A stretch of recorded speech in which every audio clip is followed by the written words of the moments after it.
What's up, everybody? Welcome to the Grimgrin House of Horrors. Hope you're excited. Hopefully you can survive the Grimgrin hook and chain coming across.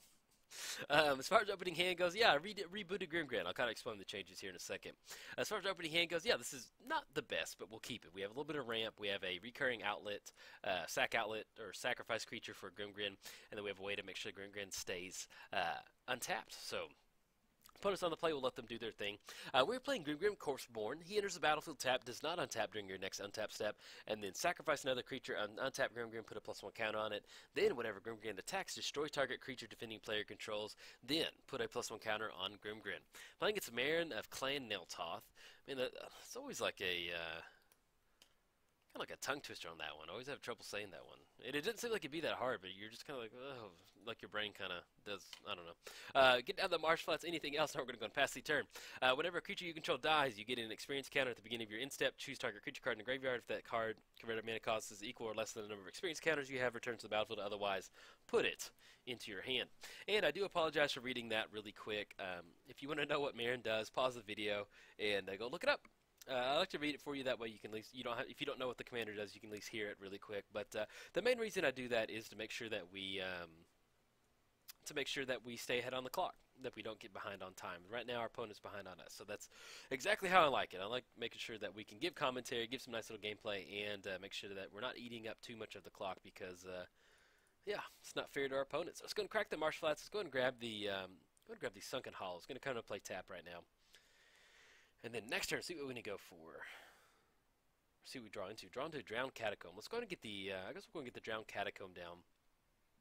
Let's go ahead and go for Truth Face Censor. I think that sounds good. I guess technically we could go for the Nether Trader if we want to. Let's get the Censor down. I'm okay with that. Get that down. Anything else, I'm going to go and pass the turn. But yeah, as far as Grimgrin is concerned, I haven't recorded Grimgrin in a while because one of the things about Grimgrin is it seems like I'd always try and record with him and I would just not get a good video with Grimgrin.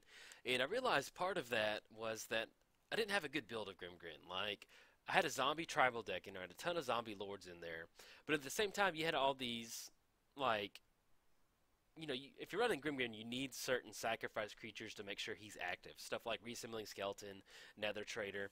So, like, I had all these zombie lords in there, which is nice, and then I had all these sacrifice creatures. But then at the end of the day, I was just kind of like, all right, I cut the zombie kind of lords on here and went a little bit more Voltron heavy with Grimgrin. So and you know what? To be honest, if you're gonna go Voltron with a creature, oh, Grimgrin's your man.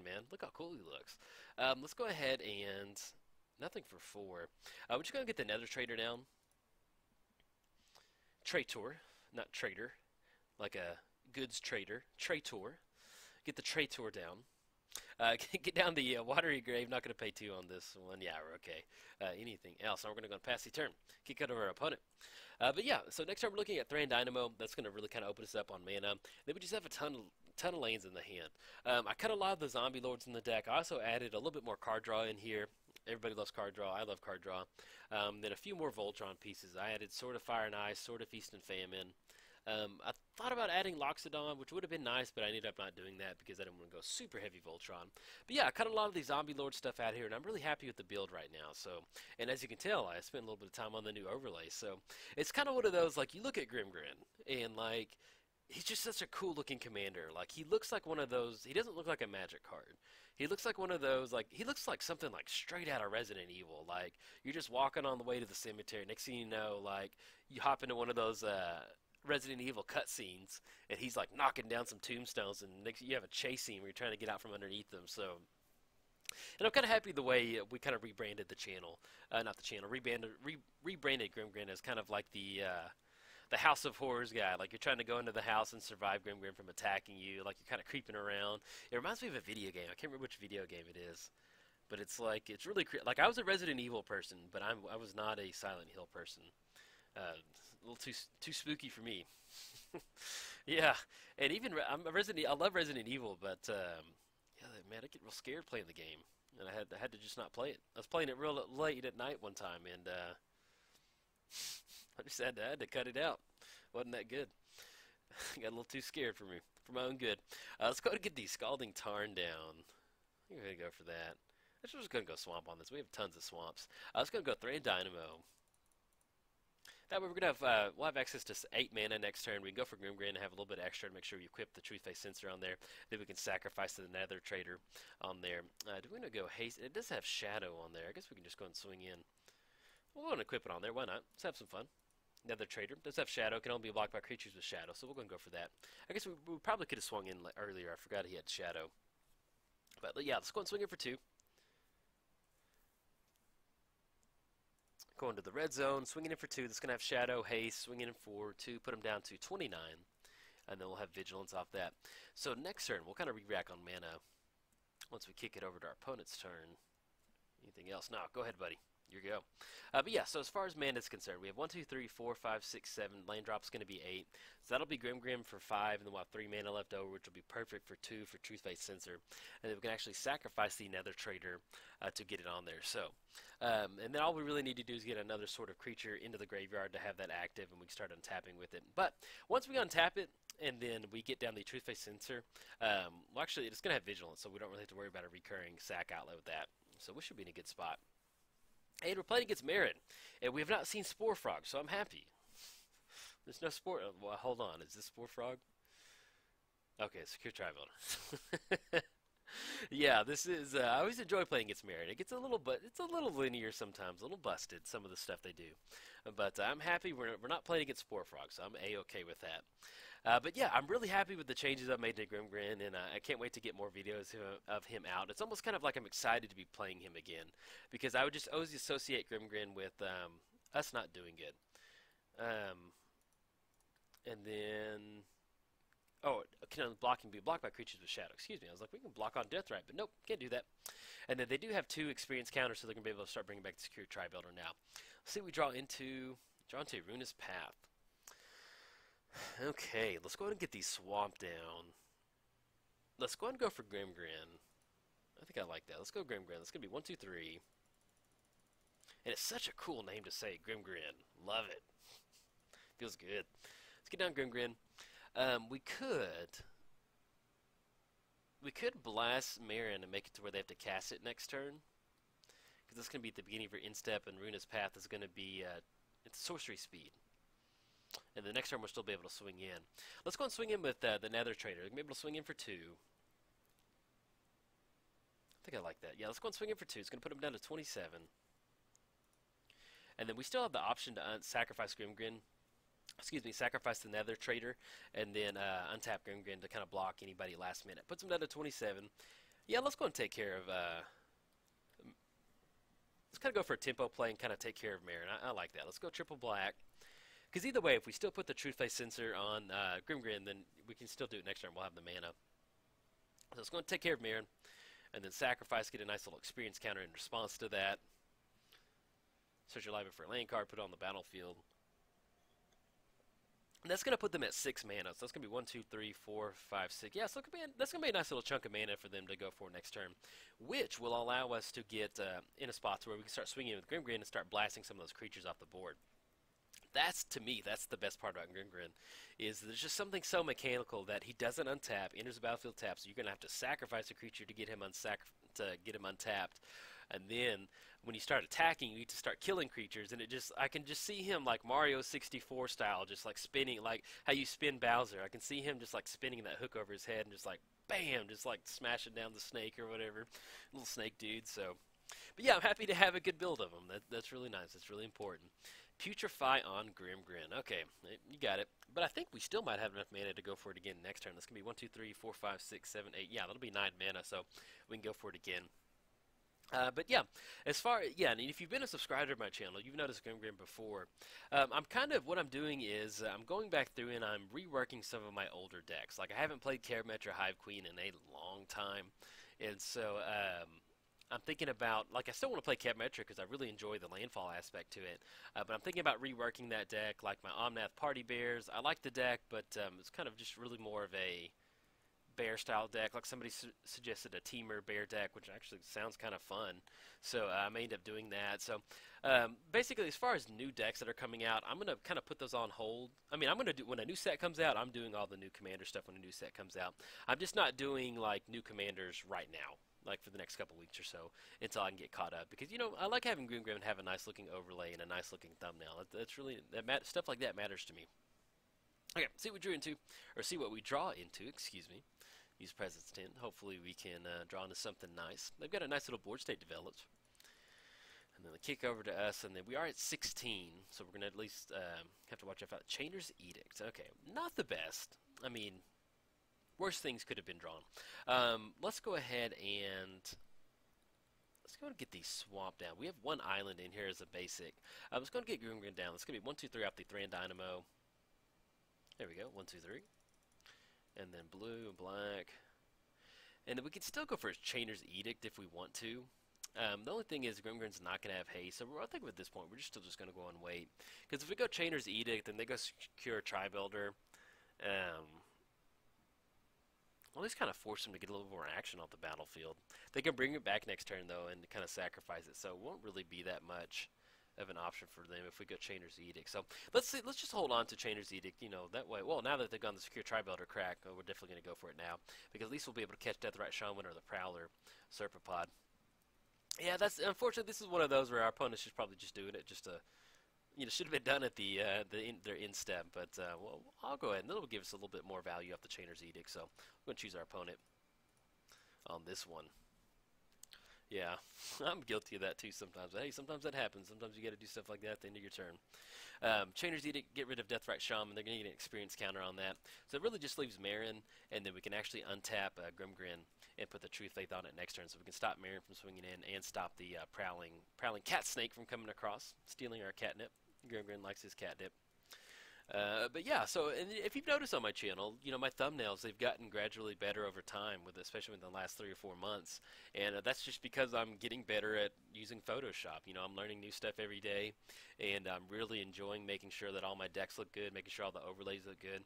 Because for a while there, like, I would make a new thumbnail, and I'd make the thumbnail look good, but then the overlay would just be a stock blue background, which, ooh, Vorinclex, all right. At least we're going to be able to swing in and knock it down. Whenever you tap a land for mana. We will have a couple lands that come into play tap, but at least we can sacrifice it, blow it up, and we can actually get a +1 counter, and I think that's going to be 7 points of damage next turn. Get the Serpapod swinging in. Yeah, let's go ahead and let's sacrifice the Nether Traitor. The Nether Traitor. We're going to block on the Prowling. That will get a nice little extra counter on there. Nice little 6/6 body. Jump block, little Prowling goes into the graveyard, and then next turn we can go ahead and swing in. And we also have the Chainer's Edict sacrifice out of the graveyard too. That's going to be 7 total mana, so that may be something we want to go for next turn. And they'll be able to bring something back if they want to, whatever they want to bring, either the Tri-Builder or the Prowling. Bring back Deathrite Shaman. Okay. All right. Let's see what we draw into. Draw into Dimir Guildgate. Not exactly what we want. Just I realized my music was off. Oh, my headphones came unplugged. There we go. Let's go ahead and get the Flooded Strand down. Yeah, let's go for that. Let's get the Flooded Strand down. We can go ahead and equip the True Faith on Grimgrin. That's going to be 1/2. It's going to have Vigilance, so it'll make a nice little 7/7. And then we can just swing across and blast. Actually, that's going to be 1, 2, 3, 4, 5, 6. Actually, if we go Chainer's Edict out of the graveyard, this Deathrite Shaman, Blast Vorinclex, and maybe go for Meren if we want to. Or we can do it on our, we have 1, 2, 3, 4, 5, 6, 7. Either way, we can go for it out of the graveyard. So we'll go ahead and blast, yeah, we'll pick who we want to blast on this one. Let's go to the combat zone. Swing in. And we'll pick who we actually want to destroy on this one. Let's go ahead and, yeah, let's get rid of Vorin. I think I like that. We'll get rid of him. Destroy target creature. We'll get a nice little +1 counter on there. We could have gone for Meren if we wanted to, but I like getting him in the graveyard. That way we can kind of tap. We're not going to just lose all of our mana to a Chainer's Edict. They will get a few more counters off the, be able to bring Vorinclex back because they'll have 7 counters, but Vorin's actually 8, so. And then anything else for the turn. I think we're good. Chainer's Edict on Meren. Yeah, let's go ahead and go for that. Let's go Chainer's Edict. That way they're going to have to go for that. We'll crack the Flooded Strand first. Let's go grab Underground Sea. Let's go Chainer's Edict on target player. It's going to be black. That's going to be Meren going back to the command zone. They'll get an extra experience counter on there, so they can actually start bringing back Vornclex if they want to. But at least now we're kind of bottlenecking the Meren getting out there, and then we can start swinging in. Hopefully, if we draw into a few more, we have basically hit no zero draw stuff out of our hand. We have Night's Whisper, Sign in Blood. We have Phyrexian Arena. So if we get some sort of card draw going, I added Ob Nixilis, the Planeswalker, to the deck. So if we get some sort of card draw advantage going, then hopefully we'll be able to draw into some removal and be able to kind of keep our opponent's creatures off the battlefield. That way we can kind of clear the way from Grimgrin. But at least with them having a higher command tax for Meren, we can start blasting Meren and making it really hard for them to kind of keep that game plan going. And they do have Vornclex out there right now. So they do have 8 experience counters, which is less than or equal to the number of experience counters. So they'll be able to go for that if they want to. Get on the Elder. And then we'll see what we draw into for the turn. We need to, hopefully we draw into some sort of trample aspect for Grimgrin. That'd be pretty nice. Bring back Vornclex. Okay. So we draw into, hopefully it is not another land. Sword of Vengeance. Oh, beautiful. We needed some trample. We got it. Let's go ahead and, man, I love that when that happens. Let's get into the Sword of Vengeance. 1, 2, 3.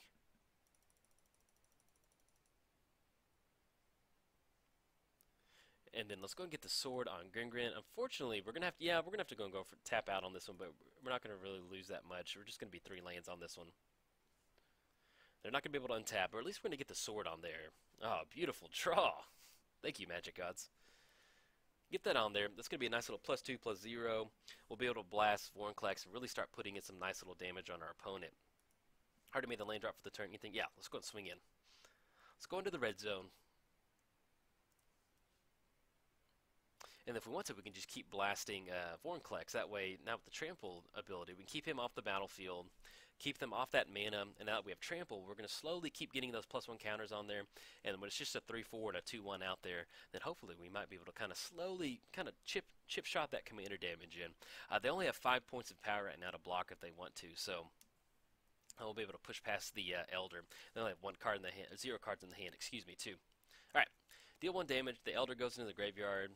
And whenever it dies, search your library for 2 basics, put it in your hand. So we'll see if they choose off that one.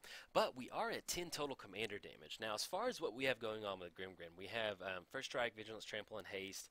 And then he does not have Death Touch. Okay. I was trying to keep track of everything we got going on. And then we already put down these Scalding Tarns, which we can craft for an island. Anything else? No, we're going to go on any other graveyard. No, we're going to go past the turn. So, the only thing we're really missing as far as Grimgrin, we need some card draw, that'd be nice, but if we do draw into something like Swiftfoot Boots, we'll just kind of have the full, complete piece to the puzzle in here, which will allow us to start swinging in there. But yeah, Grimgrin's a lot of fun.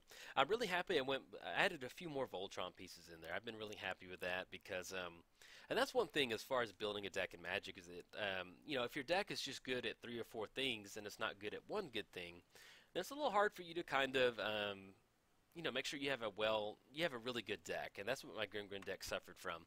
It was just really, good at, you know, it's good at like 3 things, which means that it was just not good at one thing. And so now that we've kind of tightened it down into more of a Grimgrin Voltron style deck, it's a lot more fun. I've enjoyed it, and then plus, it's pretty cool, man. A little spooky Grimgrin over there. Okay, our opponent gets down the Dictative Erebos in the graveyard, got down the Satyr Wayfinder. We do know one of the lands. Excuse me. One of the lanes they did get, they grabbed 2 basics earlier. And that was the Satyr find off that one. Okay. Bring back the Eternal Witness. They're going to be able to bring back another land to the hand. Uh-oh. It's going to be Dictate of Erebos. So whenever a creature you control dies, sacrifice it. Each player sacrifices a creature. And do they have any way? They don't have a way to sacrifice anything right now. So we have Grimgrin. Oh, that's good. Excuse me. That's going to be at their end step. Drawn to Catacombs. Okay. Let's go and get the Catacombs down. Yeah, let's just go and push on this one. We're going to have to play around that Dictate of Erebos. I think on this one, we just need to assign 1 point of damage. Yeah, let's go and swing in. If we blast Meren, we'll get the +1 counter. And it should get really close to commander damage. Because we're going to destroy Meren, we'll get ourselves a nice little +1 counter on there. See what they're going for. We're going to flash that in. Okay. Oh yeah, excuse me, Dictate does have flash. Alright. go for Meren. We'll get the +1 counter. Goes back to the command zone. Excuse me. And then they're gonna chump block on the Satyr and the Eternal Witness. At least we're swinging across on this one. And I think that's gonna be it. That's gonna be right at 10 total commander damage. So if we can get Grimgrin down, we're gonna have haste with Sword of Vengeance. It's gonna be a little bit hairy, but I think we might be able to get. Well, actually, I think that'll be game on that one. Once we swing across, if we just deal 1, yeah, that'll be 21 points of damage, commander damage. Yep, there we go. We get it. If they double block with Eternal Witness, then they would have got out from underneath, so it would have been 20 commander damage. But it also puts us in a spot to where, if they did get down the Dictate of Erebos, what we could have done is, if they start bringing back Secure Tri-Builder, that would have been really bad for us with Dictate because it would have been hard to keep Grimgrin on the battlefield. But the way they block, that allows us to win. And then, fortunately, sometimes little miscalculations like that happen. But yeah, you can see where Sword of Vengeance definitely got it through us. Got the game win for us, so I certainly appreciate that. So, if you enjoyed the video, like and subscribe. Thanks. Bye.